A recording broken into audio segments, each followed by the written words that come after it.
have the technology right now it's almost been like a refining of a slave system where we work for an elite group. The wealth gap is huge. If with central bank digital currency and artificial intelligence, we could be trapped in that system possibly forever, or we break it, we decentralize government, we decentralize money, we take away the source of their power, which is money, and then we have a new system where we can live freely as we choose, as long as there's no harm on other people. Yeah. So that's basically it seems like such a noble, decision, because we are heading towards this like system where it's like either we lock ourselves in to the controlled future, or we decide to do something about it, and we decide it's like what Alex Jones always says, like, I want a pro-human future, and it's like, that doesn't sound so crazy, But then, the thing I wanted to go back to here was this Encompass program. So I got this up again that you mentioned before. So it was launched. What did you say? When? It was no. Is that? I'm not Yes. sure if is this the correct one? Because there's one here as well, or is it this one? Yeah. This one. So it's a plan. It's being brought in, I think, Southeastern Trust this year. We're the first in the UK to be rolling it out. It's all of your medical and social data in one place. And you said this cost how much? 275 million over 10 years. Okay, so this is part of the like digitization of NHS records. Okay, but then they're rolling it in with a whole bunch of other things. There's also provisions in there for your personal ID, your identification, your criminal records, your financial records. And it's a quite clever way of getting in, for me, a digital ID. I think it was the WEF came out with a paper in September 2018, Identity in a Digital World. So this has all been planned. But they explicitly say in that paper that it will, what services, what information will be available to you with this ID, or conversely unavailable to you. So they're telling you that that's directly a social credit system. Yeah, the social credit part of it is because, again, this is one of those things that you sound insane when you start talking about it. You sound like you've lost your mind. Well, if you get up, and then it's say within that. Here it is, once again. Yeah, and if you look at it, it tells you what services and products and information will be available to you or not. It's a pretty wild system. Download the PDF. There we go. That's what we want.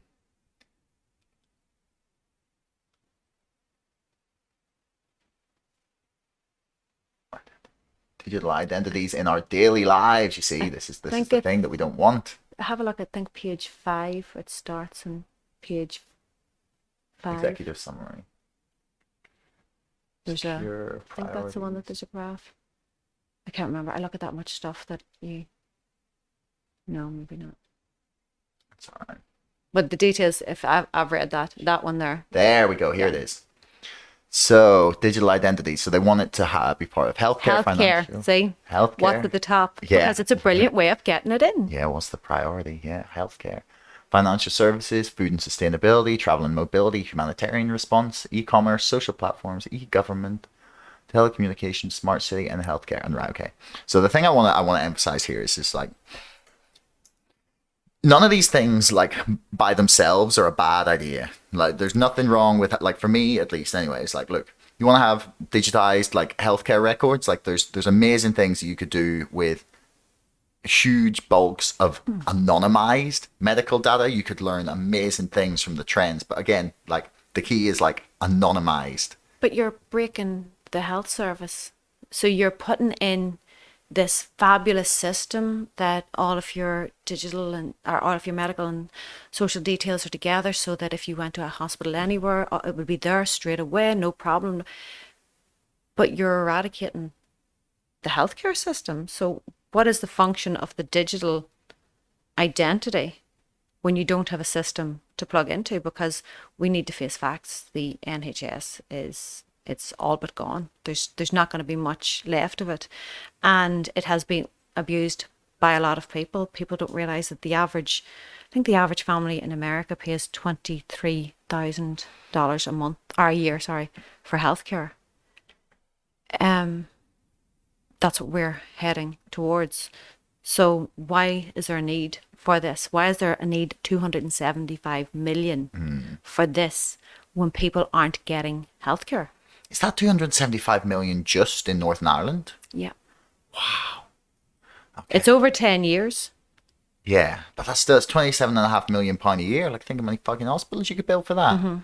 But yeah, so then we're talking about this combination of all of these things where you have everything in a central system, and the government And what's has the the centre? ultimate control, A digital identity. and therefore, like again, this is what I mean about it. It's like, look, is it good that we get sustainably sourced food? Maybe somewhere It from could Northern be a Ireland, great that's thing. great. Yeah, but my point is that like this all together is the thing that's the disturbing part, controlled and centralized by a government, because government should not have that amount The worrying of power. part is that they're stating that you have MasterCard saying they will cut you off. Within that document, it does state that it will, for product, services and information what you have access to, or conversely are refused access to, based on that digital identity. So they're telling you. So we have to be aware when we're going down. There's no inevitability. There's only probabilities, possibilities. But we are walking down this road right now, and we have to be aware where this road, the direction that they're hurting us, we have to be aware what they want out of that.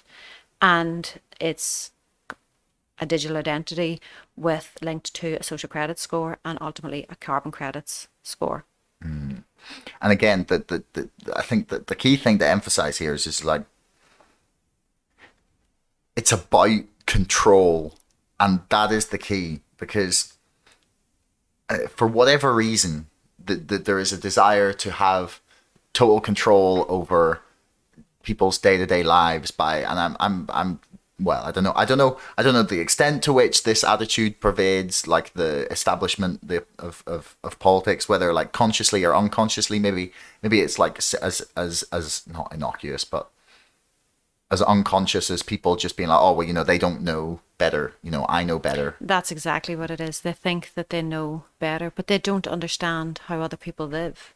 We don't understand how other people live, so we can't dictate how people should live in China, because it's a different culture. So we have no business dictating. It should be on an individual. We're all here for our own reasons in this world. I don't think that you're supposed to just arrive here, go to school, pay bills, 5 days on, 2 days off, 5 days on, 2 days off until you die. I think we're missing something on that one. Yeah, we're not all like automatons. There's not to say that there's not to say we're advocating for the anti-work people. No, but I mean, it should be, if you don't work, you don't get the certain things that are associated with work. But this is the whole point. That's what I'm saying. What I would say is data is the new gold and energy is the new currency. So with energy being a currency, that's what the 060606 patent is actually about. It's mining your physical and mental activity. Let's get this up. That's what is actually behind that. Because that is what currency is. Currency is physical and mental activity. That's your energy that you expend. Thanks for making it all the way to the end of the video. Don't forget to like, share, subscribe, and leave a comment for us in the comments below. Let me know what you thought and if you'd like to see more of this from the show. Thank you, and we'll see you again next time.